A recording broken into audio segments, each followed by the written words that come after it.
मां भारती के बारे में जो कहा गया है, उसने हर भारतीय की भावना को गहरी ठेस पहुंचाई।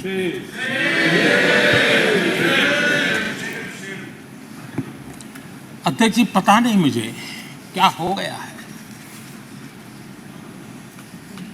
सत्ता के बिना ऐसा हाल किसी का हो जाता है। सत्ता सुख के बिना जी नहीं सकते हैं। और क्या क्या भाषा बोल रहे हैं। आदरणीय अध्यक्ष जी, पता नहीं क्यों कुछ लोगों को भारत मां की मृत्यु की कामना करते नजर आ रहे हैं। इससे बड़ा दुर्भाग्य क्या है। ये वो लोग हैं जो कभी लोकतंत्र की हत्या की बात करते हैं, कभी संविधान की हत्या की बात करते हैं। दरअसल जो इनके मन में है वही उनके कृतित्व में सामने आ जाता है। मैं हैरान हूं। और ये बोलने वाले कौन लोग हैं? क्या ये देश भूल गया है? ये 14 अगस्त विभाजन विभीषिका पीड़ादायक दिवस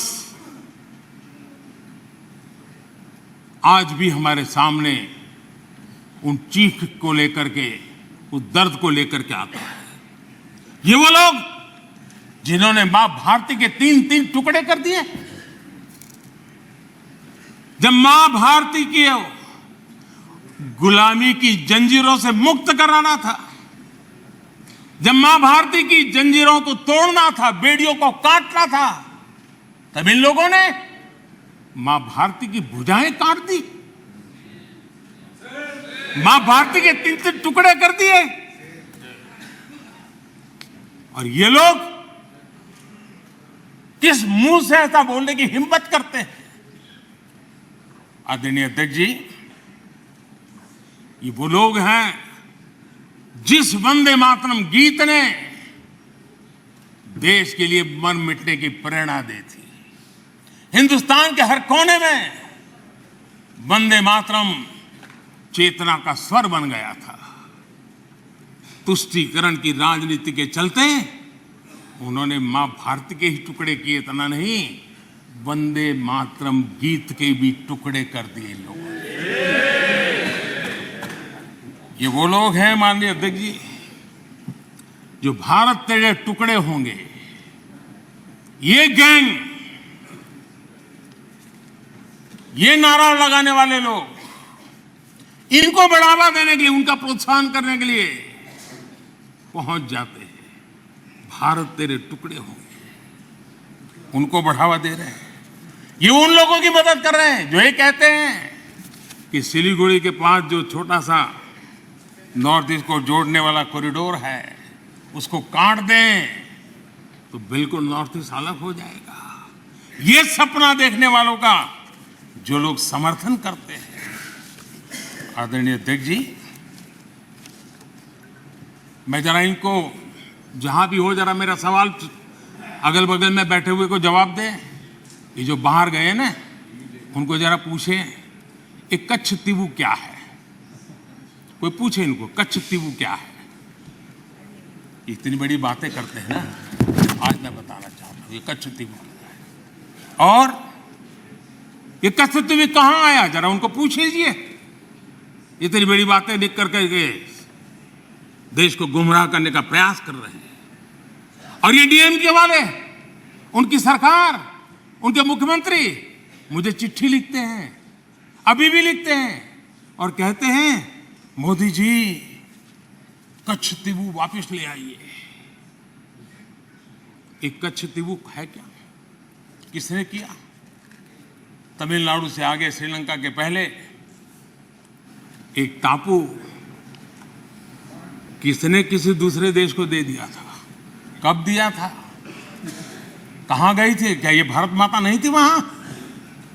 क्या वो मां भारती का अंग नहीं था? और इसको भी आपने तोड़ा। और कौन था उस समय? श्रीमती इंदिरा गांधी के नेतृत्व में हुआ था।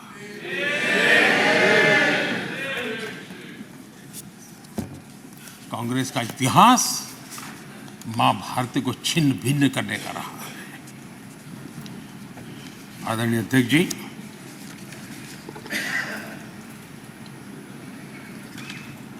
और कांग्रेस का मां भारती के प्रति प्रेम क्या रहा है, भारत के वासियों के प्रति प्रेम क्या रहा है, एक सच्चाई बड़े दुख के साथ मैं इस सदन के सामने रखना चाहता हूं। ये पीड़ा वो नहीं समझ पाएंगे। मैं दौर से इसके चप्पे चप्पे पर घुमा हुआ व्यक्ति हूं और राजनीति में कुछ नहीं था तब भी अपने पैर वहां घिसता था। इसको विकसित बनाने का सोच भी नहीं सकते हैं, उस दिशा में ये लोग कुछ कर भी नहीं सकते हैं।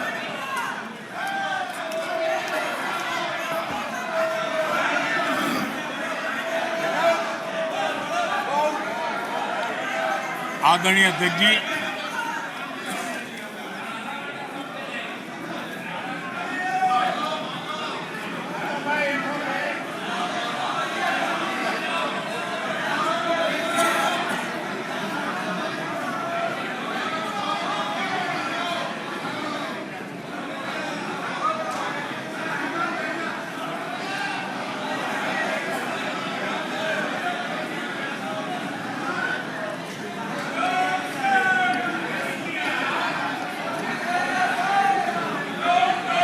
आदरणीय लोकतंत्र में जिनका भरोसा नहीं होता है वो सुनाने के लिए तो तैयार होते हैं, लेकिन सुनने का धैर्य नहीं होता है।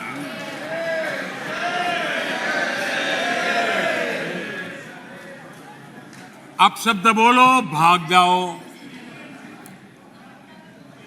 कूड़ा कचरा फेंको, भाग जाओ, झूठ फैलाओ, भाग जाओ। यही जिनका खेल है। ये देश इनसे अपेक्षा ज्यादा नहीं कर सकता है। अगर इन्होंने गृह मंत्री जी की मणिपुर की चर्चा पर सहमति दिखाई होती तो अकेले मणिपुर विषय पर विस्तार से चर्चा हो सकती थी, हर पहलू पर चर्चा हो सकती थी और उनको भी बहुत कुछ कहने का मौका मिल सकता था, लेकिन उनको चर्चा में रस नहीं था। और कल अमित भाई ने विस्तार से इस विषय की चीजें जब रखी तो देश को भी आश्चर्य हुआ है कि लोग इतना झूठ फैला सकते हैं, ऐसे ऐसे पाप करके गए हैं लोग। और उन्होंने आज जब अविश्वास का प्रस्ताव लाए और अविश्वास में सारे विषय पर वो बोले तो ट्रेजरी बेंच का भी दायित्व बनता है कि देश के विश्वास को प्रकट करें, देश के विश्वास को नई ताकत दें, देश के प्रति अविश्वास करने वालों के लिए करारा जवाब दें। ये हमारा भी दायित्व बनता है। हमने कहा था अकेले मणिपुर के लिए आओ, चर्चा करो।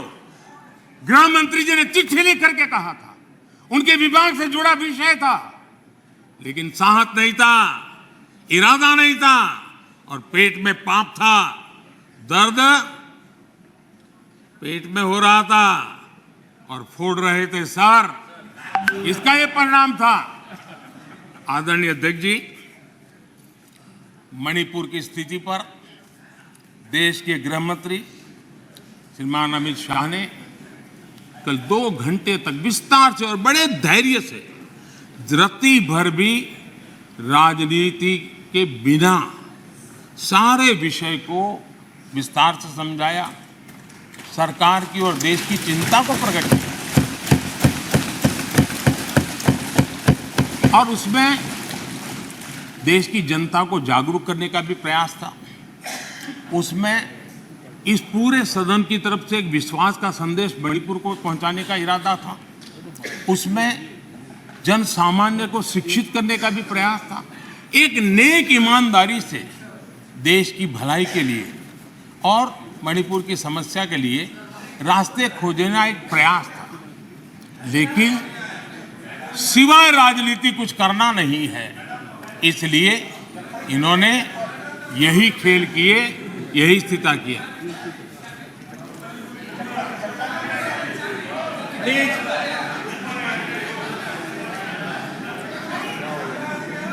आदरणीय अध्यक्ष महोदय,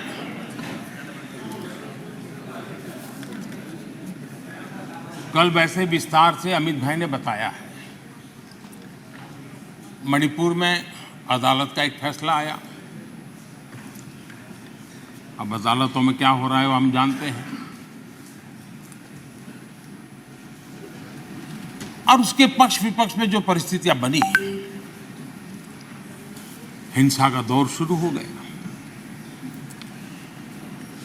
और उसमें बहुत परिवारों को मुश्किल हुई।